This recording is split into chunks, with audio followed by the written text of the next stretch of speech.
Bonjour, cette semaine à chacun ses jeux, je vais voir Chloé 5 Mars qui nous présente un jeu pour enfants. Puis Nolan, je t'ai préparé un banc d'essai avec un classique.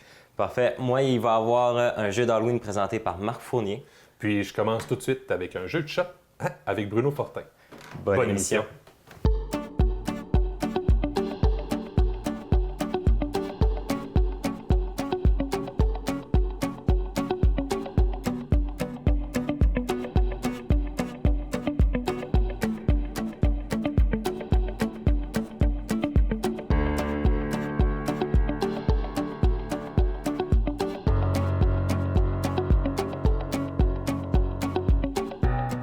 Salut, je m'appelle Bruno Fortin, je suis employé chez Agriculture Agroalimentaire Canada à Normandin et je suis un fanatique de jeux et je prends toujours les jaunes. Chronique une nouveauté. Bonjour Bruno. Bonjour, bonjour. Ça va bien? Ben oui. Tu nous présentes quoi aujourd'hui? L'île des chats. L'île des chats. Un jeu à forte thématique féline. Oui. Déjà, je vois des petits chats. Oui, il y a beaucoup de chats. Et beaucoup de chats, oui. Oui. Fait que, le jeu, en tant que tel, nous demande d'aller sauver des chats sur une île qui est menacée par une calamité. OK. Puis les chats, il faut être plus malin qu'eux autres, il faut être capable de les capturer et les placer dans notre bateau. C'est un jeu de placement de tuiles, un peu de puzzle à la Tetris, OK. avec des objectifs à remplir. D'accord. On commence au début avec la monnaie d'échange du jeu qui est des poissons, Oui. qui vont nous permettre d'aller chercher des chats sur l'île et de les ramener dans notre bateau. OK. La deuxième chose qui est essentielle pour attraper les chats, c'est des paniers ou des cages de transport. Donc, c'est un panier par chat. Et l'autre façon d'avoir des paniers, c'est par les cartes vertes qu'on a ici, qui vont nous montrer les paniers là, ou des paniers abîmés, que ça va en prendre deux pour en faire un. OK. Puis là, moi, je vois ici, comme ici, là, j'ai un panier, 3 bottes. Oui, les bottes, dans le fond, c'est la vitesse que tu vas faire preuve pour aller chercher les chats, pour déterminer le premier joueur, le plus rapide, va se placer en haut sur la piste de l'ordre de tour. Puis, c'est lui qui va avoir le premier choix à aller chercher des chats. OK. Donc, il va jouer des cartes de sa main, c'est-à-dire des cartes... j'en ai-tu? Oui, j'en ai. Des cartes vertes, dans le fond, pour aller chercher un chat. Là, dans le cas ici, j'ai un chat bleu. Donc, je pourrais jouer cette carte-là qui me donne un panier, j'ai pas besoin de revirer lui. D'aller chercher un chat bleu, j'ai le choix entre lui et lui. Ici, ils vont coûter 5 poissons et là, 3. Dans ce cas-là, c'est un chat mauve. Oui. Il va y avoir des objectifs qui vont se jouer, des cartes traditions qu'ils appellent. Les traditions, tu vas les mettre devant toi, face cachée, c'est tes objectifs personnels à toi. Et il y a des cartes traditions publiques, que c'est écrit en bas, qu'eux autres, on va les mettre face visible là, qui c'est des objectifs que tout le monde peut remplir. Donc, juste là pour faire un... Mettons que j'attrape des chats roses, puis là, je vois dans un plaque de bateau, je vois une forme qui a l'air de fitter pas mal. Le bateau, dans le fond, il est séparé en pièces. Oui. Il y a 7 pièces dans le bateau. Puis en fin de partie, pour chaque pièce que tu vas voir complètement cachée, ça va te donner des points. Mais il y a des rats aussi. Les rats, on veut les cacher aussi, on ne veut pas les avoir. Fait que Évidemment. pour chaque rat visible en fin de partie, c'est des malus, donc des points que tu vas enlever. Donc, tu vas placer tes chats de façon stratégique, tout en regardant les objectifs que tu vas avoir qui vont dire, bon, je veux une famille d'au moins 4 chats bleus ensemble, ou des points pour chaque trésor, commun ou spécial, qui va toucher à des chats de type de couleur qui est demandé. OK. Puis, ici, dans le fond, les couleurs qu'on voyait là-dessus, c'est pour ces... Oui. Ça, c'est les chats roses que je voyais sur les tuiles. Oui. Puis ici, j'en vois de d'autres couleurs. Ça, c'est... Non, c'est toutes les mêmes couleurs, dans le fond. Rose, c'est mauve. Là. Oui, mais c'est... Ah, sont en lien, là. Oui, c'est parce qu'il y a des cartes qui vont te demander, supposons, de choisir la couleur du chat que tu veux qu'il soit... regarde. Celle-là, 1 point par chat de la couleur choisie. Donc, c'est toi qui En plaçant cette carte-là, tu vas dire, bon, ben moi, je veux des chats orange. C'est que je vais mettre le chat orange dessus. De la touchant les bords du bateau. Fait que pour chaque chat orange qui va toucher au bord du bateau, ben, ça va me donner 1 point. C'est pour ça qu'il y en a beaucoup comme ça. OK. Je vois. Fait que ça, dans le fond, c'est pour mettre sur les cartes, pour Oui. spécifier là, des missions particulières, ben, missions ou objectifs particuliers là, pour... Puis ça, le bateau, dans le fond, ces pièces-là, ils restent sur notre bateau. Il reste sur le bateau. Y a-tu des moyens de des perdre, des enlever, Non. et des déplacer? Le principe, c'est que quand tu vas placer ta première pièce, toutes les autres pièces devront partir de cet emplacement-là. Tu peux pas les mettre n'importe où. Donc, si je place lui comme ça, je suis pris après. Mettons, si je place lui, il faut Oui. qu'il y touche. Fait que là, Oui. je comprends. Faut que tu réfléchisses comme il faut. En fin de partie, les familles de chats, que c'est écrit en bas de ton plateau bateau. Les familles, dans le fond, si tu as 3 chats de la même couleur, ça te vaut 8 points. 4. Il faut qu'ils se touchent. Une famille, il faut que ça se touche. Donc, Si je comprends bien, ça ici, ça peut être une famille de 2. qui vaut pas de points comme celle-là, mais si tu en rajoutes un troisième, va te valoir Oui, 8 puis là, ben, points. j'aurais comme pas caché un rat, j'aurais perdu des points. Oui. Il y a plusieurs façons de faire des points Oui, dans le jeu. c'est bien ça. Et ici, on a des chats qui sont qui appellent des Oshax, qui ont des formes encore plus rocambolesques que les chats normaux, qui sont pas toujours évidents à placer. Mais l'avantage de ces chats-là, c'est que c'est des jokers. Ils ont la couleur que tu vas décider avec les pièces en bois. Donc, tu peux compléter une famille avec un Oshax. Oui, puis même que j'imagine qu'ils peuvent des fois s'avérer pratiques pour Oui. combler une partie du bateau peut-être moins évidente, Puis il y a aussi les trésors qui sont vraiment des pièces plus petites, plus faciles à placer, qui bouchent les trous. qui bouchent les trous, mais parfois moins payantes aussi. OK. Ah, bien, dans le fond, il y a du placement, ramasser des Oui, ressources, ressources, Oui. qui sont les C'est chats, clair. dans le fond. oui. Puis la monnaie, j'imagine qu'à un moment donné, elle tombe, elle devient, au travers des cartes, on a à l'utiliser. Oui. Tu peux dépenser des poissons pour augmenter l'avantage qu'une carte va te donner. À chaque ronde, le jeu se termine au bout de la 5e ronde, c'est qu'on gagne 20 poissons qui vont, OK. Qu'on peut qui vont nous utiliser. permettre d'acheter les cartes là, qui ont une valeur en haut. Donc, là, les 6-0 ici que je vois, 2... Oui, ça, c'est la valeur des cartes. Il faut que tu les achètes. Après ça, pour aller chercher les chats, il faut que tu les repayes encore 3 et 3. 5. En poisson, OK. Oui. Ça, j'avais oublié là, qu'il y avait des prix pour les poissons. Oui, Pour les chats, excuse. oui. C'est bien. Hey, ça a l'air correct, mais j'aime ça, mais je suis comme... j'aurais besoin d'apprentissage supplémentaire, mais super. Au bout d'une partie ou deux, là, Je comprends. ça rentre assez vite, oui. Excellent. Bien, merci beaucoup. Ça fait plaisir. Bonjour, je m'appelle Marc Fournier, fondateur des éditions Gladius. Nous, on conçoit, on crée, on dessine, on fabrique, on assemble des jeux de société. Chronique, les spécialités. Allô, Marc? Bonjour Hélène, Ça va bien? ça va super bien, merci. Là, horreur, Halloween, je pense que c'était une vidéo à me montrer à propos de ça. Oui, on regarde ça, ça dure 30 secondes. Parfait. Plongez dans une histoire terrifiante. Nightmare, aventure d'horreur. Faites la lumière sur un crime affreux et évitez de vous faire assassiner. Attablez-vous autour du jeu le plus effrayant qui soit. Nightmare, bienvenue au manoir Crafton. Oserez-vous y jouer? Ça me fait penser à un escape room. Est-ce que j'ai tort à dire ça?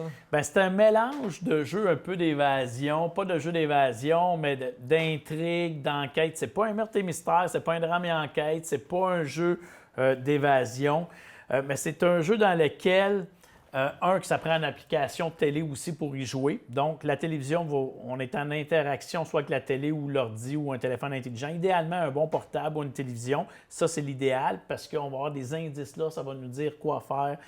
On doit découvrir. L'histoire, c'est qu'on arrive au manoir Crafton. Puis c'est un jeu que je dois dire qui se joue à 4 ou 5 seulement. 4 ou 5 joueurs. Pas moins, pas plus que 4 ou 5 joueurs.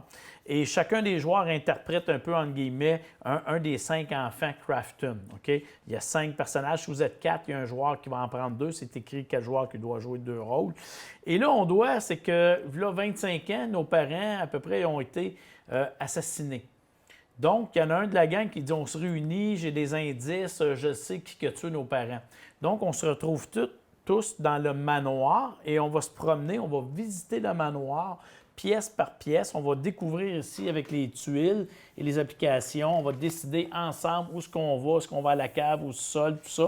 Puis là, ce qu'il faut dire, c'est qu'il y a le temps aussi qui découle à l'écran. Donc, on n'aura pas le temps de tout visiter les pièces, d'aller partout ce qu'on veut, mais on doit choisir où est-ce qu'on va aller là-dedans, découvrir, piger. On va se promener dans les textes. On a des directives, oui, on a des directives à l'écran, mais on en a beaucoup sur les cartes qui vont nous dire quoi faire, où aller dans telle pièce, vous êtes rendu à tel endroit. Et là, l'intervention de l'application aussi qui vient nous dire quoi faire. Il y a les cartes événements.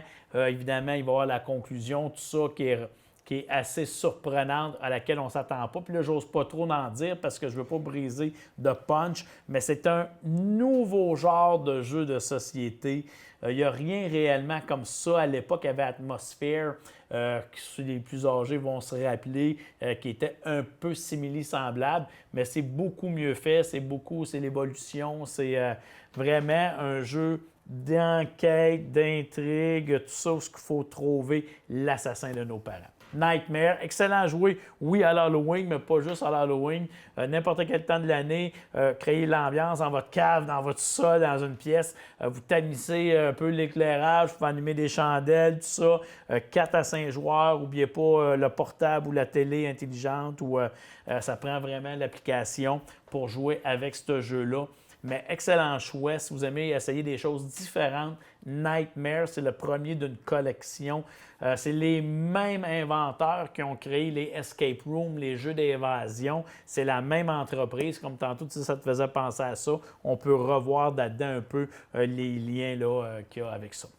OK. Fait que, dans le fond, ne pas visiter tout le temps les mêmes pièces, ça peut faire que l'histoire soit toujours différente à chaque fois que tu recommences le jeu. L'histoire, c'est que si tu ne visites pas les mêmes pièces ou selon ce que tu vois, les indices, tu ne découvres pas toutes les mêmes. Fait que ça va t'emmener peut-être à d'autres conclusions ou à d'autres indices ou plus facilement en déduire qui a assassiné nos parents, qu'est-ce qui s'est passé, puis de trouver la solution à ça. Mais effectivement, chaque choix qu'on fait, il y a des endroits, que Colin, on aurait aimé ça dans telle pièce, aller visiter le meuble ou le vaisselier ou aller dans le garde-robe. Mais on n'a pas le temps de tout faire. Il y a le stress, le temps qui vient nous rajouter un stress de réussir. T'sais. OK, super. Ensuite, j'ai à côté de moi aussi le jeu Fais-moi un dessin et mime. Oui, fais-moi un dessin et mime, des grands classiques, ces jeux-là. Ce qu'il y a de nouveau qu'on voit ici qui va vraiment être populaire à l'Halloween, c'est qu'on a sorti une édition Fais-moi un dessin et mime, une version horreur, avec tous les pires films d'horreur de notre enfance ou d'actualité ou d'époque. Donc, on doit dessiner les psychopathes de nos films, des films, trouver des titres de films, des personnages. C'est vraiment une thématique horreur, de mimer des scènes de films, de dessiner ça. On parle d'un 16 ans et plus, là, c'est certain, pour la version horreur, qui est de toute beauté puis qui est vraiment original comme concept de jeu. Puis quand on veut se faire des peurs, des soirées, c'est sûr que l'Halloween ça va être un jeu qui va être très populaire à l'Halloween, mais dans d'autres occasions aussi. Si on y va dans le plus léger, fais-moi un mime et dessin version Halloween, mais là, c'est familial.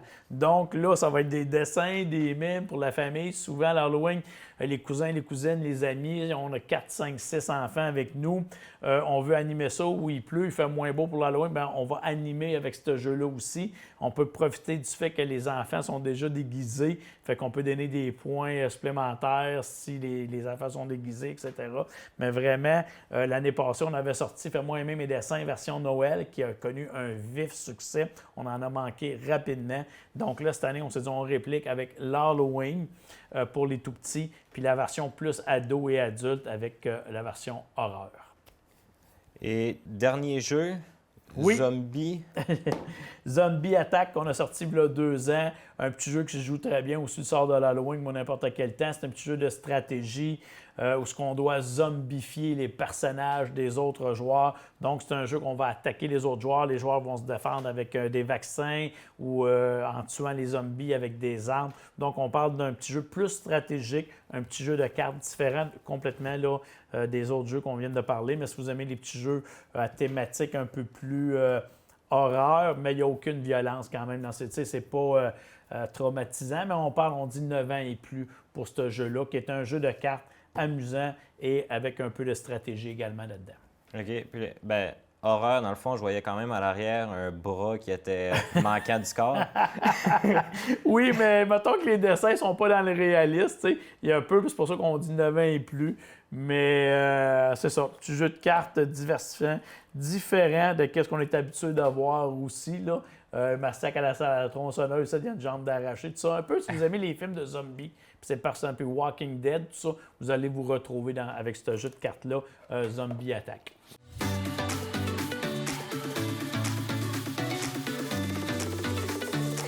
On jase, là.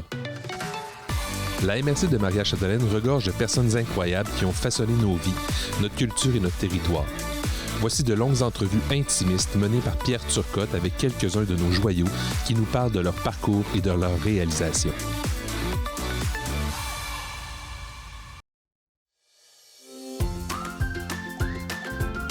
La table au goût du lac, ce sont les chefs Antoine Tremblay, Florence Morissette, Stéphane Vaillancourt et Vincent Becker qui mettent en vedette les produits locaux de la MRC de Maria-Chapdelaine dans cette émission de cuisine animée par Pierre Turcotte.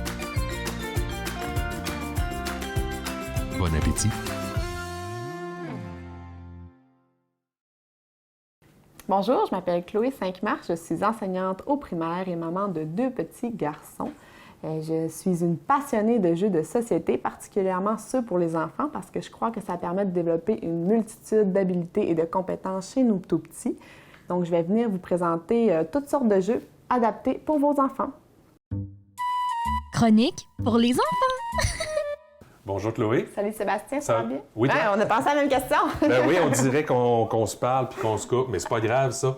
Qu'est-ce que tu me présentes aujourd'hui? Aujourd'hui, je te présente le jeu Animaux de la compagnie Amalgame. C'est un jeu pour, ils disent 3 ans et plus, mais je te dirais qu'à 18 mois, je jouais avec mon garçon et puis que ça fonctionnait numéro 1. Donc, c'est un jeu qu'il adore. Et en fait, le principe... Qu'est-ce que c'est? Le principe est super simple. On a plusieurs animaux et on a des territoires. Donc, on a la forêt et on a l'océan. Et l'enfant, en fait, prend une image, comme le petit lapin. Et où va le lapin? Le lapin, il vit dans la forêt. Où vit le dauphin? Le dauphin vit dans l'océan. Donc, l'enfant doit les mettre dans l'habitat qui lui correspond. Qu'est-ce qui est plaisant avec ces jeux-là aussi? C'est que c'est tout comme c'est ici. OK, l'habitat peut être mis ailleurs, comme sur la table. Là. Oui, je peux le mettre sur la table. On peut jouer, on peut le mettre ici sur les murs. Ça ne brise pas les murs, ça reste collé. On peut décoller, coller, décoller. Ça reste toujours là, il n'y a pas de problème. Ça se recolle super bien. Donc, l'enfant pourrait juste les mettre en dessous, les mettre autour. On pourrait prendre 2 murs complètement différents pour faire bouger l'enfant dans une pièce. Donc, c'est vraiment là, c'est fantastique pour ça. On peut bouger d'un endroit à l'autre tout en gardant le principe du jeu. Et aussi, le soleil qui a un sourire. Donc, le soleil est joyeux. Et le nuage qui a une face triste parce qu'il est triste. Et puis là, on va regarder plus tard, quand l'enfant va être plus vieux, les animaux. Donc là, le hibou. Le hibou, là, il y a le sourire par en bas, il y a les yeux émotions. tristes. C'est en plein son, ça permet de voir les émotions. Donc l'enfant, là, on va lui expliquer, regarde ses yeux, regarde sa bouche. Comment tu penses qu'il se sent, le hibou? Là, l'enfant va dire, il est triste. Ou la souris, elle a un beau sourire. D'après toi, comment qu'elle est? Elle est heureuse, donc elle va avec le nuage. Donc, ça aide vraiment l'enfant aussi à déceler ses émotions, à avoir des signes, des manifestations de ses émotions. Donc, on commence au début le jeu vraiment avec les forêts et l'océan. Et puis après ça, on peut vraiment aller avec les émotions. Donc, c'est un jeu qui permet d'évoluer au fil de l'âge de l'enfant. Ça lui permet de développer sa connaissance des émotions, mais aussi des animaux, le nom des animaux, où qu'ils vivent, des petites informations. Oui, puis là, je vois, c'est pas tous des animaux qu'on est habitué nécessairement de voir. Là, je vois une méduse, oui. là, Je veux dire, c'est pas la poule, le lapin, la vache. Non, là. non, c'est ça. Il y a de l'anneau plus de l'hippocampe, le hérisson, le raton laveur. Donc, on a des animaux aussi qu'on voit pas toujours. Donc, c'est vraiment intéressant pour ça. Puis la fonction qui colle et qui décolle, ben, c'est fantastique. Là. Oui, c'est le fun. Tu sais, moi, je dirais que je m'imagine, là, le matin et le soir, là, avant de te coucher, tu Oui. te caches un peu partout dans la maison. Puis quand ils te réveillent le matin, là, maman, viens, Va trouver les animaux. on va trouver les animaux de la mer.